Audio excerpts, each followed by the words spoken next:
नमस्कार दोस्तों, स्वागत है आपका एक बार फिर से आपके अपने YouTube चैनल कंपटीशन प्रिपरेशन पे। आई होप आप सारे बहुत अच्छे होंगे, सुंदर होंगे, स्वस्थ होंगे और पढ़ाई भी अच्छे से कर रहे होंगे, क्योंकि there are so many exams upcoming. चाहे सीजीएल हो, सीएचएसएल हो, सीपीओ चल ही रहा है, एमटीएस भी आ गया और वैकेंसी खूब दबा के आ रही है।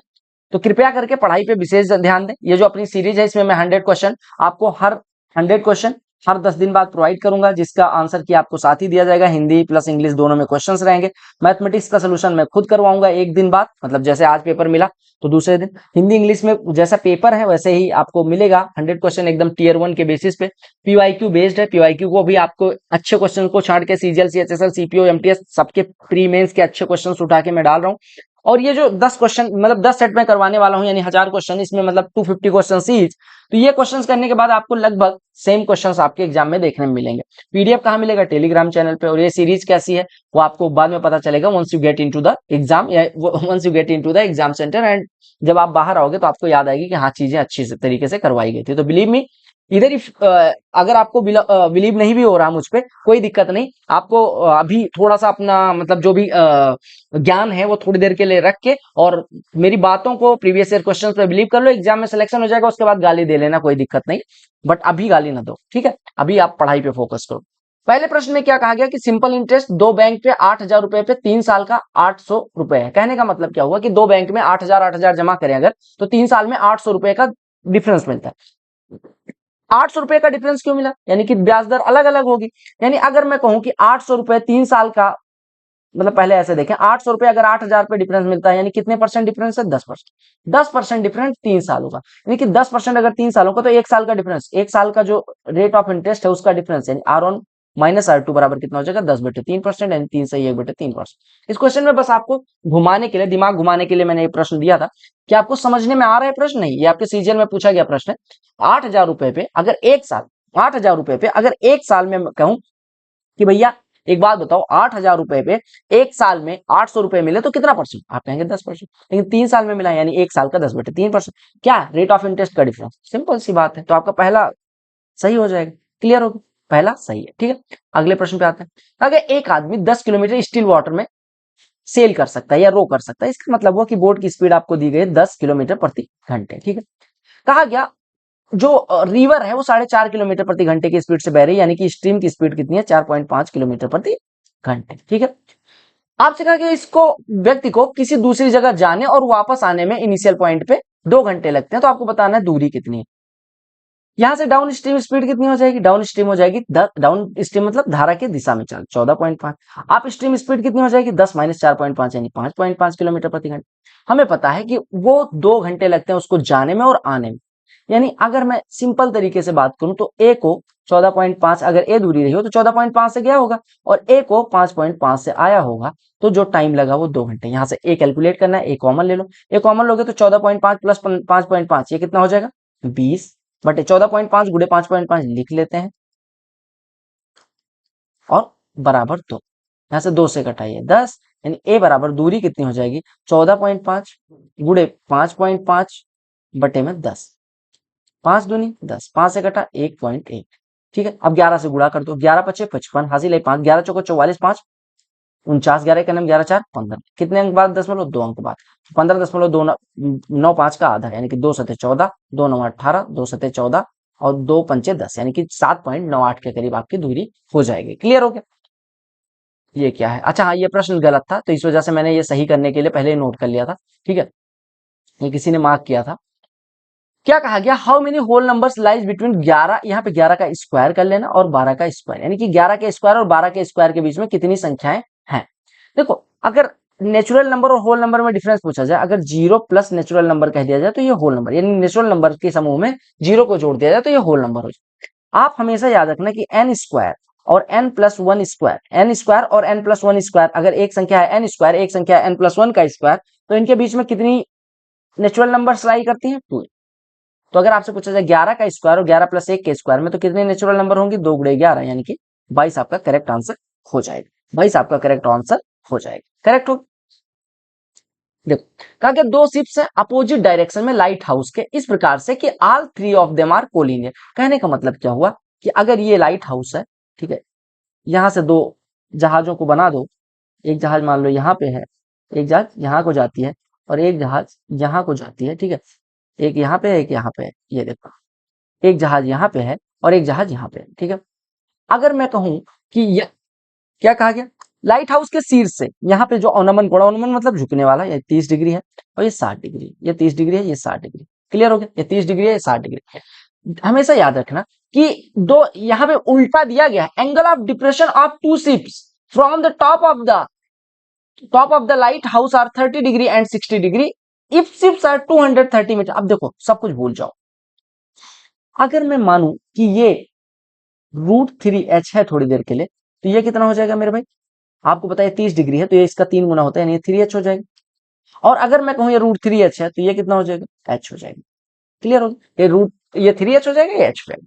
आपको टोटल दूरी 3h प्लस h यानी कि 4h बराबर दिया गया है 230 √3, यानी यहां से h बराबर कितना हो जाएगा 230 √3/2 यानी कि 115 √3/2।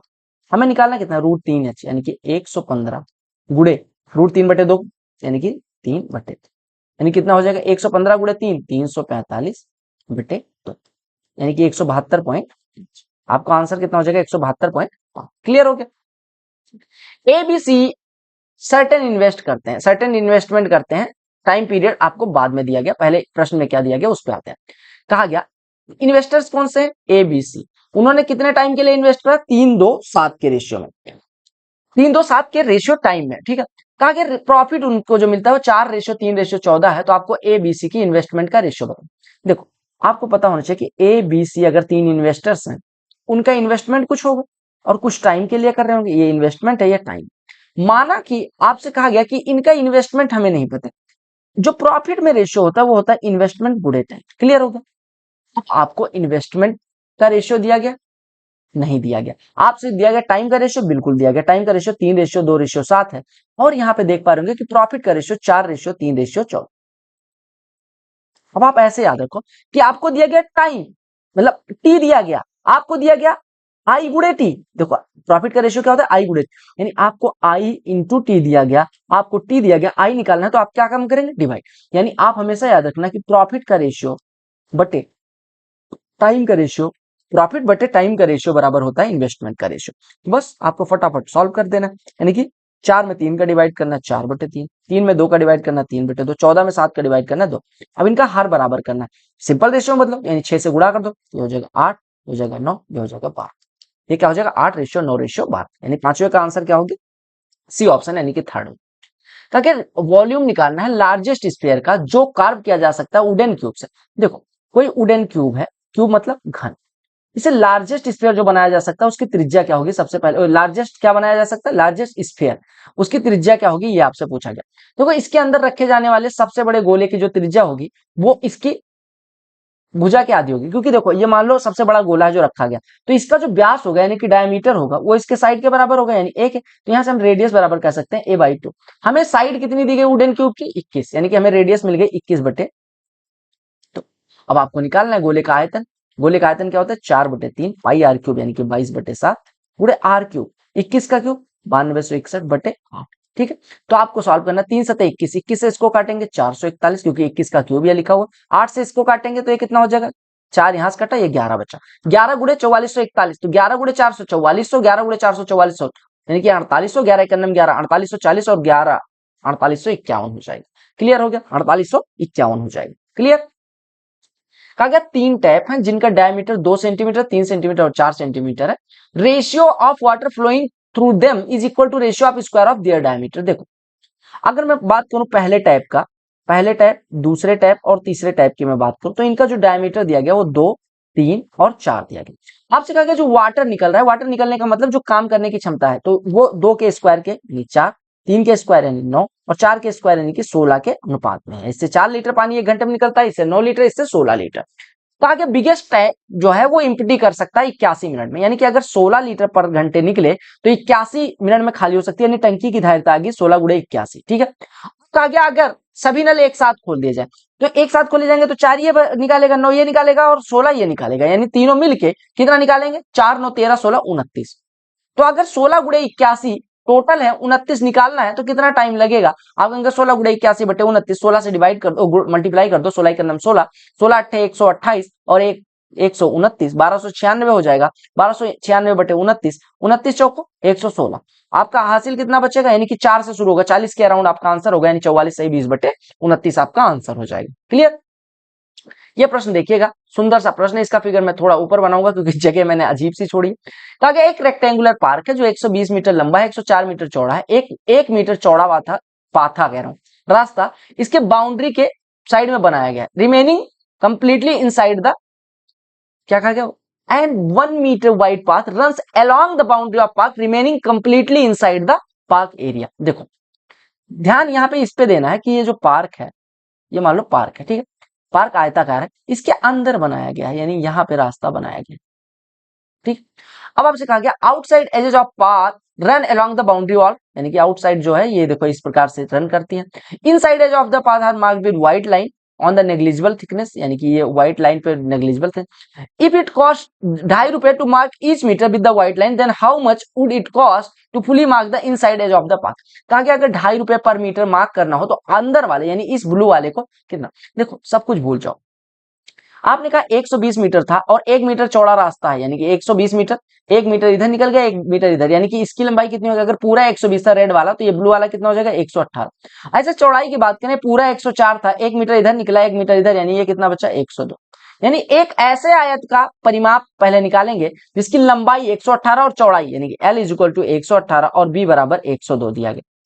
तो हमारा यहाँ से परिमाप कितना निकल जाएगा, पेरीमीटर, पेरी बराबर हो जाएगा 2 times of L plus B, यानी कि 2 टाइम्स ऑफ 118 प्लस 102 यानी कि 220, यानी कि 440 मीटर हमारी जो है परिधि है।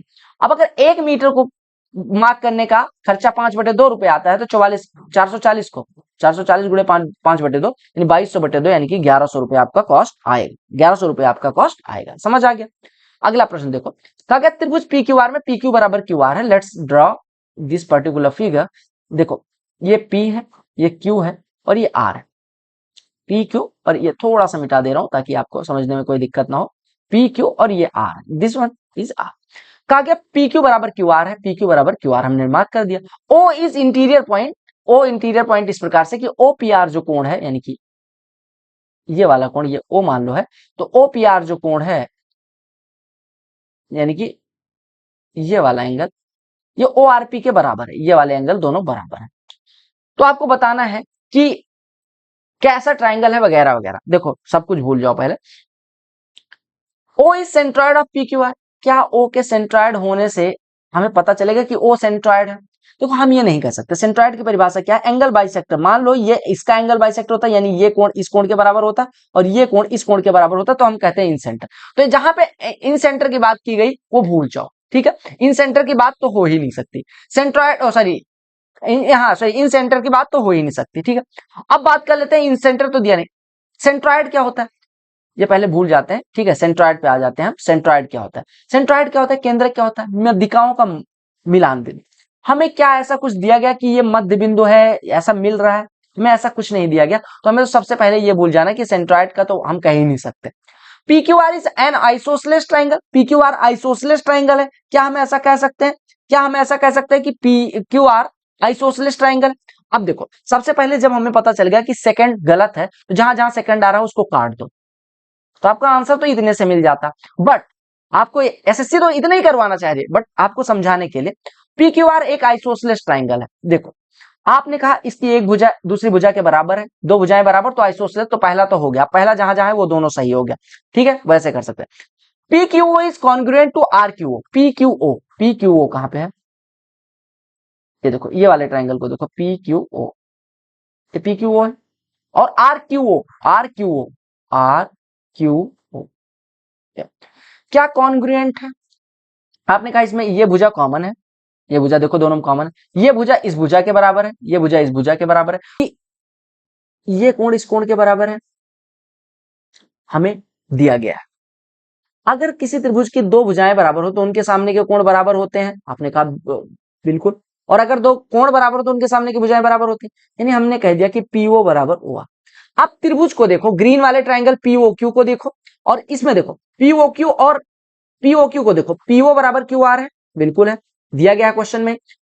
ओ क्यू कॉमन है, यानी ओ क्यू बराबर ओ क्यू, बिल्कुल है। और तीसरी भुजा पीओ बराबर ओ आर हो गया। बस 3 भुजाएं बराबर, तो साइड साइड साइड से क्या हो जाएगा, ये अपने आप कॉन्ग्रुएंट हो जाएगा, यानी कॉन्ग्रुएंसी भी प्रूव हो गई। हमारा कौन सा स्टेटमेंट सही है, फर्स्ट और थर्ड वन। क्लियर हो गया, डाइजेस्ट हो गया।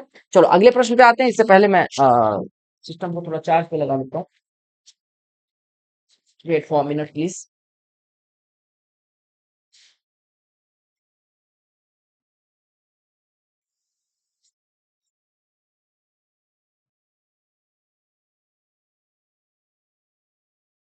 ठीक है, तो शुरू हो जाए। अगला प्रश्न देखिएगा। कहा गया कि 40 लीटर मिक्सचर, 40 लीटर मिल्क है जो एक कंटेनर में रखा गया, 4 लीटर मिल्क का निकाला गया और उसको किससे रिप्लेस किया गया, वाटर से। तो आपको बताना है कि मिल्क कितना बचा। सब कुछ भूल जाओ, हमसे कहा गया मिक्सचर निकाला जा रहा है, वाटर ऐड किया जा रहा है, यानी मिल्क की क्वांटिटी तो किसी हालत में बढ़ेगी नहीं। अगर मैं कहूं कि x लीटर टोटल मिक्सचर होता, इससे y निकाला जाता, तो y बटे x हिस्सा निकल गया, यानी एक में से y बटे x, यानी एक बार में 1 माइनस y बटे x बचता। कहा गया पहले एक बार निकाला गया और 2 बार और दोहराई गई, यानी टोटल 3 बार ये प्रक्रिया हुई, तो जितनी बार होगी 1 माइनस वाई बाई एक्स का क्यूब हो जाएगा। शुरुआती मात्रा कितनी थी, 40 लीटर मिल्क था, 40 लीटर मिल्क, यानी कि 40 शुरू में था, तो हमारी लास्ट में दूध की मात्रा बचेगी इतना हिस्सा ऑफ 40। तो पुट कर देते हैं वैल्यू, यानी हमने कहा ये कितना बचा, 1 माइनस 4 बटे 40, यानी 1 बटे 10 हिस्सा निकाला जाता है, यानी बचेगा कितना, 9 बटे 10 हिस्सा। 9 बटे 10 का 3 बार निकाला गया, यानी 9 बटे 10 का क्यूब गुड़े 40, यही दूध की मात्रा होगी। 9 का क्यूब 729 बटे 1000 गुटे गुड्डे कह रहा हूँ 40। ठीक है, 20 दूना 40, 20 से कटेगा ये 50 हो जाएगा, 2 से कटा 25 हो गया, 25 से डिवाइड करो, 25 दिया 30 बार नहीं जाएगा, 25 दूना 50। अब जैसे 30 बार नहीं गया तो ये सारे गलत, यही सही हो गया था, लेकिन ऐसे कर लेते हैं, 25 दूना 50, ये 229 बचा, 25 नहीं है 225, 4 40 बचा, 25 से 25, 25 छक्के 150। क्लियर हो गया।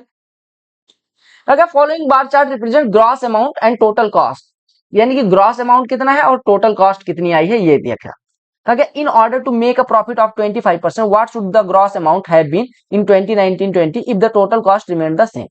देखो कहा गया in order to make a profit of 25%, 25% का प्रॉफिट बनाना है, total cost remain same, total cost यानी कि ये वाली सेम रहे, तो कितने में बेचा जाना चाहिए। कोई चीज है, देखो समझो बात को, अगर आपसे कहा जाए कि 25% का प्रॉफिट कमाना है, देखो ऑप्शन आपको दिए गए 8125, वैसे देखो कोई चीज का कॉस्ट आ रहा है 6500 रुपए, इस पे 25% फायदा कमाना है, यानी कि अगर 4 था तो 5 में बेचना है, 25% का फायदा हो जाए। बस इसी को सॉल्व कर लेना, 4 से इसको काटोगे तो ये बचेगा 65 गुड़े 25, अरे 100 को 4 से काट लिया और गुड़े 5 लिखा हो, यानी आपने कहा 65 गुड़े 5 325 और गुड़े 25, तो यहां से सॉल्व कर लो, तो 25 दिया 7500 और 625 और 8125 रुपए मार्क करना पड़ेगा। क्लियर हो, 8125 फोर्थ ऑप्शन करेक्ट है। ठीक है, अगला प्रश्न देखिएगा। कहा कि 8 आदमी किसी कार्य को 45 दिन में, 8 औरतें 18 दिन में, यानी हमने कहा कि अगर आदमी काम करे और औरत काम करे, आदमी 8 आदमी मिलके, 8 आदमी को हम एक बड़ा आदमी मानते हैं, एक बड़ा आदमी 45 दिन में, एक बड़ी औरत 18 दिन में, यानी आदमी और औरत अगर हम एलसीएम ले ले 45 18 का, यानी 90 यूनिट टोटल काम हो, तो 8 आदमी मिलके एक दिन में 2 करते हैं, यानी आदमी एक दिन में 2/8 करता है, और 8 औरतें 18 दिन में 90 करती है, यानी एक दिन में 8 औरतें 5 करती है, यानी एक औरत 5/8 करती है। तो आपसे कहा गया कि 5 पुरुष और 8 महिलाएं मिलकर काम को कितने दिन में खत्म कर दे। काम कितना है 90, अगर 5 पुरुष मिलेंगे, 5 पुरुष मिलेंगे तो कितना काम होगा 10/8, यानी कि 5/4 हिस्सा होगा, 5/4 यूनिट, और 8 महिलाएं मिलेंगी तो 5 यूनिट होता है, देखिए इतना, तो 90/5 90/25/4 हो जाएगा। ठीक है, 4 ऊपर चला आएगा, तो आपका हो जाएगा 360, 5 से काट दो, 5 5 25, 5 से 18 72/4, यानी कि 14 सही 2/5, 14 सही 2/5। क्लियर हो गया। वैल्यू निकालनी है, एक्स बराबर -4 वाई बराबर -4, अब इसमें कुछ था ही नहीं प्रश्न में। ठीक है, एक्स बराबर -4 रखना था, अब आप पहले इसमें एक्स स्क्वायर कॉमन ले लो, अगर हम एक्स स्क्वायर कॉमन ले लेंगे तो यहाँ पे बचेगा 3x, यहाँ पे बचेगा 5y। ठीक है, और प्लस इसमें कितना कॉमन ले सकते हैं, वाई स्क्वायर, यहाँ पे बचेगा 12x प्लस 7y। फटाफट वैल्यू पुट कर दो, आपका आंसर आ जाएगा। तो ये एक्स स्क्वायर यानी 16, ये -12 प्लस -5 यानी कि -7 हो गया, -17 हो गया, -12 -5 -17 plus Y square 1 into 12x, 12x मतलब कि -48 प्लस 7y यानी कि -7, तो ये हो गया इधर 55 और इधर माइनस का कितना हो गया 16 सत्ते 112, हासिल आई 11 16 का नाम 11 और 16 का नाम 16 और 11 27, तो 272 में से 55 जोड़ दो क्योंकि माइनस माइनस से प्लस हो जाएगा, यानी कि ये कितना हो जाएगा 5 2 7 7 5 12 327 माइनस। Clear, 327 minus. देखो ये रिमाइंडर सिस्टम का अच्छा प्रश्न है, कहा गया 265 के पावर 4081 को अगर 9 से डिवाइड करें तो शेषफल कितना आना चाहिए। देखो अगर ऐसा कुछ दे दिया जाए तो 265 के पावर 4081। अगर इसको 266 से डिवाइड कर, नंबर सिस्टम की एक अपनी बहुत डिटेल में वीडियो है, ठीक है, उसको देखना, आपको सब समझ आ जाएगा। अगर मैं कहूं p के पावर n है, उसको p+1 से डिवाइड किया जाता है ना, तो क्या शेषफल बचता है? अगर p+1 को p से डिवाइड करें, p+1 में p में p+1 का डिवाइड करें तो शेषफल कितना बचता है? -1। ठीक है, अब यहाँ पे देखो 266 से अगर 265 को डिवाइड करें तो -1 बचता, और पावर 4081 लिखा है, यानी यहाँ पे बचेगा -1 के पावर 4081 रिमाइंडर। और 266 से 9 में डिवाइड करेंगे तो ये 9 ही बचेगा। माइनस के पावर अगर इवन है तो पॉजिटिव, अगर ऑड है तो निगेटिव, यानी -1 + 9 आपका रिमाइंडर हो जाएगा, यानी रिमाइंडर कितना हो जाएगा? 8। क्लियर हो गया? क्लियर है ना मेरे भाई? चलो अगले प्रश्न पे आते हैं। एक आदमी, एक लड़का और एक औरत किसी कार्य को 10, 15 और 20 दिन में कर सकते हैं। हमने कहा man can complete the work in 10 days, boy can complete the same work in 15 days and women कितने दिन में? 30 डेज। क्लियर हो गया? कहा गया ये कार्य एक आदमी, एक औरत और एक लड़के द्वारा, अब ये भूल जाओ, एक 10 दिन में करता है, एक 15 दिन में, एक 30 दिन में। एलसीएम ले लो 30, यानी एक दिन में 3, ये एक दिन में 2, ये एक दिन में 1, तीनों मिलके 6, 30 करने के लिए। ठीक है, तो ऐसा आपका बैलेंस्ड पेपर रहता है। कुछ लोग मॉक बनाएंगे डराने के लिए, लेकिन आपको डराना नहीं है ना। एक्चुअल एग्जाम लेवल से कौन रूबरू करवाएगा? एक टीचर। टीचर अगर रूबरू करवा दे तो उसका कोर्स नहीं बिकता, इस वजह से आपको रूबरू करवाना नहीं चाहता कोई। एक इलेक्ट्रिक स्टोर ऑनर है जो 2 सक्सेसिव डिस्काउंट देता है, 20% और 25% का, मतलब 20-25 का रिजल्टेंट कितना हो जाता है? 20 + 25 और -20 × 25/100, यानी कि 40% का वो डिस्काउंट देता है, कहने का मतलब। उसने एक रिवार्ड पॉइंट स्कीम रखी है जो 10 पैसे की एक रिवार्ड पॉइंट पे छूट देती है। तो अगर 72,000 का अगर कोई लैपटॉप खरीदता है और उसके पास 2850 रिवार्ड पॉइंट है, तो उसको कितने में पड़ेगा? देखो 72,000 जो था उस पर 40% तो वैसे डिस्काउंट पड़ गया। 40% वैसे डिस्काउंट का मतलब वो 60% में बचा, यानी कि 3/5 हिस्से में बचा। 3/5 हिस्सा, यानी आप ऐसे सॉल्व करोगे तो 5 से 1 कट जाएगा, 200 हो जाएगा, यानी कि गुणे का 200 लिखा, यानी 72 × 600 लिखा है। 72 × 600 का मतलब कितना हो गया? 432 और डबल जी। क्लियर हो? यानी 43,200 का ये पढ़ना चाहिए। लेकिन उसने क्या किया कि उसके पास कितना है? 2805 रिवार्ड, 2850 रिवार्ड पॉइंट। आपको पता है 10 रिवार्ड पॉइंट पे 1 रुपए, यानी 2850 पे 285 रुपए की और छूट, तो घटा दो।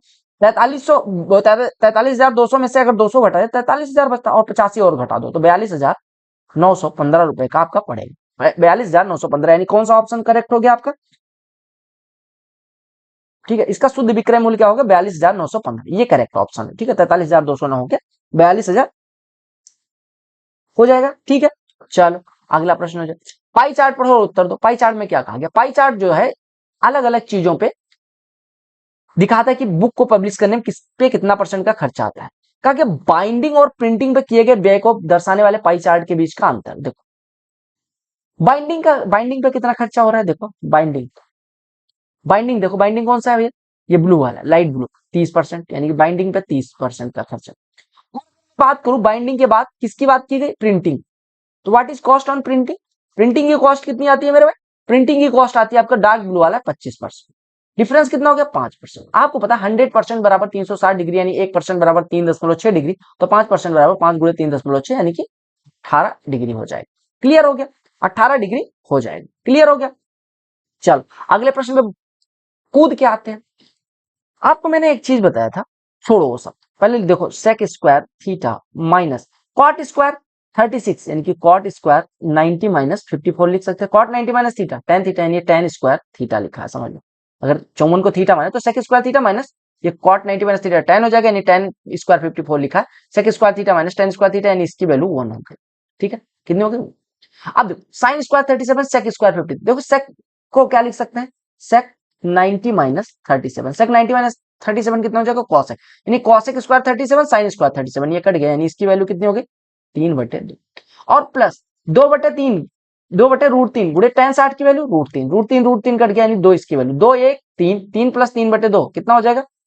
3 + 3/2 मेरे भाई 9/2 हो जाएगा, 9/2 हो जाएगा। क्लियर? एक रेस होती है सर्कुलर, ठीक है, जिसपे दो लोग 75 किलोमीटर की रेस है, दो लोग 30 की स्पीड से और 25 की स्पीड से दौड़ रहे हैं। 1 मिनट पहले सर्कुलर रेस बनाते हैं, ठीक है, ये सर्कुलर नहीं आलू कार लग रहा है। देख, चलो मान लेते हैं यही, यहां से दौड़ना शुरू करते हैं, ठीक है। एक 30 के स्पीड से और एक 25 की स्पीड से। हमें नहीं दिया गया एक डायरेक्शन में अलग डायरेक्शन में, लेकिन हम मान लेते हैं कि एक ही डायरेक्शन में दौड़ रहा है। एक 30 से दौड़ता है, एक 25 से। तो 30 वाले को कितना टाइम लगेगा 75 की रेस कंप्लीट करने में? 2.5 आवर्स। और 25 वाले को 3 आवर्स। अगर इनको स्टार्टिंग पॉइंट पे मिलाना है तो आपको क्या काम करना पड़ेगा? अगर इसको T1 टाइम लगता है, इसको T2 टाइम, तो जब ये स्टार्टिंग पॉइंट पे मिले या जब दूसरा वाला भी स्टार्टिंग पॉइंट पे हो तभी मिलेगा। यानी कि 2.5 और 3 का एलसीएम लेना है। 2.5 और 3 का एलसीएम मतलब 5/2 और 3 का एलसीएम। भिन्न का एलसीएम मतलब क्या होता है? अंश का एलसीएम, यानी 5 और 3 का एलसीएम 15 और 2 और 1 का एचसीएफ यानी कि 1, यानी कि 15 घंटे बाद वो मिलेंगे। कितने घंटे बाद मिलेंगे? 15 घंटे बाद मिलेंगे। क्लियर हो गया? पी की इफिशियंसी 2 गुना है क्यू की इफिशियंसी, यानी पी बराबर 2Q हम क्लियरली लिख सकते हैं। तो क्या पी कोई कार्य करने में 40 दिन कम लेता है क्यू से? देखो, यानी कि क्यू अगर x प्लस 40 डेज लेता है तो पी x डेज लेता है। कहा गया कि अगर एक साथ काम करें तो कितने दिन में खत्म हो जाएगा? देखो पी बराबर 2Q है, यानी कि पी 2 यूनिट काम करता है, क्यू 1 2 यूनिट करते हुए x दिन में काम खत्म कर लेता है, और क्यू 1 यूनिट करते हुए x प्लस 40 दिन में। यानी हम कह सकते हैं 2x बराबर x प्लस 40, यानी x बराबर 40। यानी कि एक को लगता है 40 दिन, दूसरे को लगता है 80 दिन, तो दोनों मिलकर 40 गुणे 80/40 दिन 80 दिन लगाएंगे। 40 का नम 40, 40 में 120, 80/3 यानी कि 26.67। निकटतम पूर्णांक पूछा गया था तो 27 आपका आंसर हो जाएगा। 26 पॉइंट, देखो ये कितना होता है 26.67, तो इसका निकटतम 26 है नहीं 27 है, तो आपका आंसर कितना हो जाएगा 27। क्लियर? गलत ना कर देना ये। क्योंकि एक मिल्क में मतलब मिल्क के मिक्सचर में जो 32 रुपए पर लीटर आता है, कितना पानी मिलाया जाए ताकि 28 रुपए प्रति लीटर बन जाए? देखो भूल जाओ सब कुछ। एक बात बताओ मुझे कि 32 वाली चीज 28 रुपए में कितनी खरीदी जा सकती है? आप कहेंगे 28/32, यानी 4×7=28, 4×8=32, यानी 7/8 हिस्सा अभी भी हमें मिल्क रखना है। 7/8 हिस्सा अभी भी मिल्क रखने का मतलब 1/8 हिस्सा क्या रखना पड़ेगा? वाटर। यानी वाटर की मात्रा है 1/8, मिल्क की मात्रा है 7/8, यानी इसका रेशियो कितना हो जाएगा? 1:7। यानी दूध में पानी किस अनुपात में मिलाया जाना चाहिए? दूध में पानी, दूध 7 अनुपात लेंगे तो क्या दूध 7 अनुपात लेंगे तो मिक्सचर में वाटर 1 अनुपात, यानी 1:7 के रेशियो में वाटर और मिल्क को मिलाया जाना चाहिए। अगले प्रश्न में क्या कहा गया कि एक इलेक्शन होता है जिसमें 2% लोग वोट ही देने नहीं जाते, 500 वोट इनवैलिड हो जाते हैं। ए और बी 2 कैंडिडेट लड़ते हैं, ए बी को 200 वोट से हरा देता है। अगर 43% इनरोल्ड लोगों ने ए के पक्ष में वोट किया हो तो आपको टोटल कास्टेड वोट बताने कितने होंगे? ठीक है, कास्टेड वोट यानी 98% बताना। देखो हमें पहले समझ आ गया कि 98% लोग ही वोट करते हैं। 43% तो ए के फेवर में गिर गया, यानी अब बचा कितना? 55%। देखो 98% में से 43% मतलब 98%, टोटल मान लो 98 लोग वोट देने आए, 43 लोग एक वोट दे के गए, 55% बचा। 55% में से 500 वोट इनवैलिड हो गए, यानी कि 55% माइनस 500 वोट ये किसके पक्ष में पड़े? बी के पक्ष में पड़े। ये तो मतलब हुआ हमने कहा 2% लोग वोट देने नहीं आए, यानी 98% लोग आए। 98% वोटर्स में से 43% जो है ये टोटल का, देखो 43% of the total enrolled voters, यानी 43% वोट ए को मिल गए। बचा कितना? 55%, उसमें से 500 इनवैलिड हो गया, यानी 55% माइनस 500 बी के पक्ष में। अब ए हराता है, यानी कि 43% of total voters minus 55% of total voters minus 500, ये जो डिफरेंस है ये बराबर आपको दिया गया 200। यानी हम कह सकते हैं कि 43% माइनस 55%, 43% माइनस 55%, या हम कह सकते हैं 55% माइनस 43%, 55% माइनस 43%, या ऐसे देखो यार, छोड़ो माइनस की क्यों गुणा करना। 43 माइनस 55 कितना हो जाएगा? 12%, यानी माइनस 12% प्लस 500 बराबर 200। ये तो मतलब हो गया, यानी कि 500, यहां से हम कह सकते हैं 12% बराबर हो जाएगा 500 माइनस 200, यानी कितनी है? यानी 12% टोटल वोटर्स का अगर 300 है, 12% टोटल वोटर्स का 300 है, तो 1% कितना हो जाएगा? 25। 1% 25 हो गया, तो टोटल वोट कितने हो जाएंगे? 2500, यानी कि 100% कितना हो जाएगा? 2500। अब आपको पता है कि 2% लोग वोट देने नहीं गए, यानी कि 1% बराबर 25, तो 2 बराबर 50, यानी कि 2500 में से 50 लोग वोट देने नहीं गए, यानी कि कितने लोग वोट देने गए? 2400। तो आपसे पूछा गया डाले गए वोटों की संख्या, आपने कहा 2450 करेक्ट आंसर हो जाएगा। बोलो क्लियर हो गया? 2450 कहां पे ऑप्शन दिया गया? फोर्थ ऑप्शन, यानी कि 22 का फोर्थ ऑप्शन आपका करेक्ट। क्लियर हो गया? एक शॉपकीपर है जो 940 ग्राम का वेट यूज करता है 1 किलोग्राम के बजाय, और 4% प्रॉफिट पे बेचता है, तो आपका एक्चुअल प्रॉफिट परसेंटेज बताओ। देखो अगर वो 940 ग्राम का वेट यूज करता, तो अगर 1 किलो का वेट यूज करता तो उसका सिंपल सिंपल 4% का फायदा होता। बट वो क्या काम करता है, ऐसे देखते हैं कि कोई 1000 की कोई चीज खरीदता है, ठीक है, 1000 की खरीदता है 1000 और बेचता कितने का, 1040 का। 1000 ग्राम खरीदता है 1000 का, 1000 ग्राम खरीदता है 1000, 1040 में बेचता है 940 ग्राम। तो यानी एक की कोई चीज खरीदी गई और 1040/940 की बेची गई, या हम 940 से गुणा कर देते हैं, यानी 940/940 की कोई चीज खरीदी गई और 1040/940 की बेची गई। तो हम 940 भूल जाते हैं ना, यानी कोई चीज 940 की खरीदी गई, 1040 की बेची गई, यानी कि प्रॉफिट कितने का, 40-40 का डिफरेंस 80 बटे कितने पे, 940 पे, और गुणे में 100 लगा देंगे। ये तो बेसिक तरीका। एग्जाम में कैसे करना है, आपने क्या काम करना है, 4% प्रॉफिट और 940 ग्राम। तो आप ऐसे करना ना कि जितना परसेंट प्रॉफिट हुआ, कितना परसेंट प्रॉफिट हुआ मेरे भाई, कितना परसेंट प्रॉफिट हुआ, आप कहेंगे इसका 10 से गुणा कर लेना, यानी 40। कितने की बेईमानी कर रहा है, मतलब कितना ग्राम आपका वो कर रहा है, सॉरी, सॉरी माय गॉड, ये हमने 100 कैसे 80 कैसे निकल दिया, यहाँ पे 100 होगा ना डिफरेंस, ये 100/900, ठीक है। कितने ग्राम की बेईमानी कर रहा है, 60 ग्राम की। 60 ग्राम में 40 + 60, 100 बटे में, यानी आपको देखना है कितना परसेंट बेईमानी करता है, 40। अगर किलो पे 4% की बेईमानी करता है पहले, मतलब फायदा उठाता है, तो 40 ग्राम का फायदा, फिर 60 ग्राम की बेईमानी, यानी 100 ग्राम की टोटल बेईमानी, 940 पे आपको प्रॉफिट परसेंटेज निकल जाएगा। यहाँ से काटा इसको, ये से काटा 5, ये से काटा 47, यानी 500/47। 500/47 कितना हो जाएगा, 500/47, यानी 47 से डिवाइड करेंगे, 47 के अंदर 47, 3 30, यानी कि 10 पॉइंट, ये 6 बार जाएगा लगभग, यानी कि 10.6% का उसका प्रॉफिट, 10.6% का उसका प्रॉफिट। क्लियर हो गया, अरे कोई समझ गया ना, यानी कि 10.6% का उसका प्रॉफिट हो रहा है। क्लियर हो गया, अगले प्रश्न पे आते हैं। कहा कि एक नंबर जो है 3 से डिविजिबल है, कब, कब होगी, जब last 2 digits are divisible by 3, नहीं, क्या, मैं मान लो 112 लिखता हूँ, लास्ट 2 डिजिट डिविजिबल है 3 से, क्या ये संख्या 3 से कट रही है, नहीं, यानी आपको संख्या के अंकों का योग 3 से डिविजिबल होना पड़ेगा, तभी ये 3 से कटे। Sum of its digit it divisible by 3, बिल्कुल, जब संख्या के अंकों का योग 3 से डिविजिबल होगा तभी ये 3। The difference of sum of odd and even digits is divisible by 3, ये किसका फॉर्मूला होता है, ऑड और इवन का। जैसे मैं लिख दूं x y z a b, हम क्या काम करते थे, बी जेड ये, वाई और ए, इन दोनों का, इन तीनों का योग, इन दोनों का योग, डिफरेंस निकाला, जो डिफरेंस आया वो अगर उस संख्या से डिविजिबल है या डिफरेंस 0 है, तब वो उससे कटती थी, ये 11 का डिविजिबिलिटी रूल, 3 का डिविजिबिलिटी रूल या नहीं। लास्ट डिजिट इज इधर 0 और इवन नंबर, अगर 0 या इवन नंबर है तो वो किससे कटेगी, 2 से कटेगी, ठीक है, 2 4 6 8, अगर ऐसा है तो 2 से कटेगी, जरूरी थोड़ी अगर 22 लिखूं 3 से कट रहा है, नहीं, आपका correct option second option. Clear हो। अब ये प्रश्न देखो, एज का प्रश्न है, कहा कि अरुण और भारती की एज का सम जो है, the sum of ages of Arun and Bharti 24 years, Arun plus Bharti, a plus b भी लिख सकते थे लेकिन मैंने पूरा नाम लिख दिया, 24 से।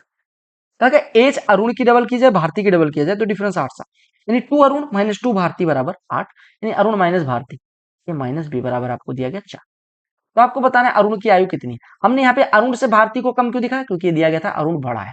तो अगर अरुण की एज निकाले तो दोनों को जोड़ के आधा कर देंगे, यानी अरुण की एज कितनी हो जाएगी, 19, भारती कितनी हो जाएगी, कितना हो जाएगा, 24 4 28 14, सॉरी, अरुण की एज कितनी हो जाएगी, 14, ये कितनी हो जाएगी, 10, डिफरेंस देखो 4 14 10। क्लियर, तो अरुण की आयु कितनी हो जाएगी, 14। क्लियर हो गया। यहाँ पे ऑप्शन, ये जो ऑप्शन थे ये गलत थे, ठीक है, ऑप्शन सही कर लेना, और उसके बाद बाकी ये थे अपने प्रश्न। आई होप आपको प्रश्न समझ में आए होंगे, तो वीडियो को लाइक कर लेना, चैनल को सब्सक्राइब कर लेना, और अगला एक्सपेक्टेड सेट आपका कितने को आ रहा है, 26 को पहला आया था, तो दूसरा कितने को आएगा, 26 और 10 36, यानी कि 6 तारीख को आएगा, 6 के बाद 16 को आएगा, 16 के बाद 26 को आएगा, 26 के बाद 36, यानी कि 5 तारीख को आएगा, ऐसे करके 10-10 दिन पे आते हैं। चैनल को सब्सक्राइब कर लेना, मिलता है अगली वीडियो में, तब तक के लिए bye bye, take care, love you all. एक बार आप पेपर देखे आए तो जरूर बताएं कि पेपर एक्सपेक्टेड पेपर से कितना सिमिलर